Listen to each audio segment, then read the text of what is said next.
सबसे पहले nuclear fusion को समझते हैं। जब दो या दो से ज्यादा एटम्स के न्यूक्ली मिलकर एक बड़ा न्यूक्ली बनाते हैं तो इसको न्यूक्लियर फ्यूजन बोलते हैं। और जब ये फ्यूज होते हैं तो बहुत ज्यादा एनर्जी निकलती है। यह डिपेंड करता है कि हम कौन से एटम्स को फ्यूज करवा रहे हैं। सन की शुरुआत होती है एक इंटरस्टेलर गैस क्लाउड से, जिसमें 70% हाइड्रोजन, 28% हीलियम और रिमेनिंग 2% हेवियर एलिमेंट है। और इस कंडीशन में इस स्टार को बोलते हैं प्रोटोस्टार। अब ग्रेविटी की वजह से गैस अंदर की तरफ स्क्वीज होने लगती है, जिससे टेम्परेचर बढ़ने लगता है और इससे गैस क्लाउड के सेंटर का टेम्परेचर 10 मिलियन डिग्री सेंटीग्रेड तक पहुंच जाता है। तो सबसे पहला फ्यूजन स्पार्क जनरेट होता है। अब सन के पास में 70% हाइड्रोजन गैस है, तो सिंपल सी बात है हाइड्रोजन एटम ही यहाँ पर फ्यूज होंगे। और हाइड्रोजन हमें अच्छे से पता है पीरियोडिक टेबल का सबसे पहला एलिमेंट है, तो इसके पास में एक ही इलेक्ट्रॉन होता है और इसके न्यूक्ली में एक प्रोटॉन है। जब फ्यूजन रिएक्शन शुरू होती है तो कोर का टेम्परेचर लगभग 10 मिलियन डिग्री सेंटीग्रेड तक पहुंच जाता है। तो इतनी गर्मी और दबाव में दो हाइड्रोजन एटम आपस में फ्यूज हो जाते हैं। इस एक्सट्रीम कंडीशन में गैस के एटम के अंदर मौजूद इलेक्ट्रॉन और प्रोटॉन अलग हो जाते हैं। यही कंडीशन होती है प्लाज्मा, जिसे मैटर की फोर्थ स्टेट भी कहते हैं। एक इंपॉर्टेंट बात और बता देता हूँ, फ्यूजन में आगे और भी एटम्स फ्यूज होकर बनते जाएंगे, लेकिन किसी के पास में भी इलेक्ट्रॉन एक्चुअल में एग्जिस्ट नहीं करता है। प्लाज्मा के अंदर एक्चुअल में इलेक्ट्रॉन प्लाज्मा बनते ही फ्री हो जाता है। इसका डायरेक्ट फ्यूजन में कोई रोल नहीं होता है।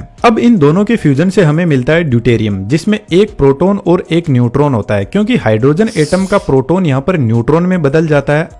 अब यह ड्यूटेरियम वापस एक हाइड्रोजन एटम के साथ में फ्यूज करेगा, तब जाकर हीलियम 3 और जबरदस्त एनर्जी निकलेगी। जब 3 हीलियम फिर से 3 हीलियम के साथ में फ्यूज करेगा तो 4 हीलियम और 2 हाइड्रोजन एटम मिलेंगे। तो इस तरीके से यहाँ पर एटम फ्यूज होते हैं और एनर्जी मिलती है।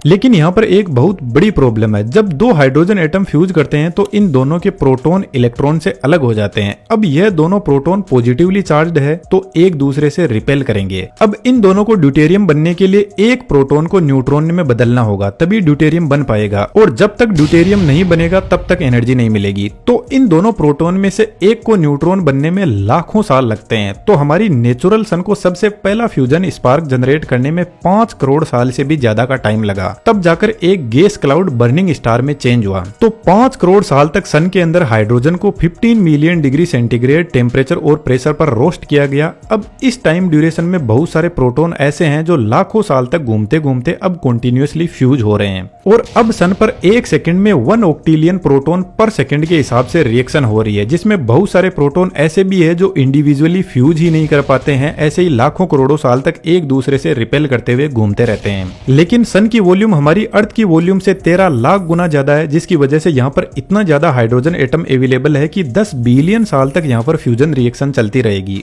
और अब तक 4.6 बिलियन साल इसको हो गए हैं, जिसका मतलब है इसमें लगभग आधा फ्यूल बचा हुआ है। अभी यह एक नौजवान बच्चे की तरह है। लेकिन दोस्तों, इस नौजवानी में यदि हमारे पास में कोई पावरफुल स्ट्रेंथ हो तो फाइनेंशियली इंडिपेंडेंट हो सकते हैं। और आज के टाइम में 3D एनिमेशन एक जबरदस्त स्किल है, जिसको हमने डिटेल से हमारे 3D एनिमेशन के कोर्स में कवर किया है। साथ में हमारा एक्सपीरियंस भी आपको सीखने को मिलेगा। डिस्क्रिप्शन में डिटेल्स अवेलेबल है। धीरे धीरे सीखना स्टार्ट कीजिए। यह फील्ड काफी क्रिएटिव और शानदार है। हमारी तरफ से आपको फुल सपोर्ट रहेगा।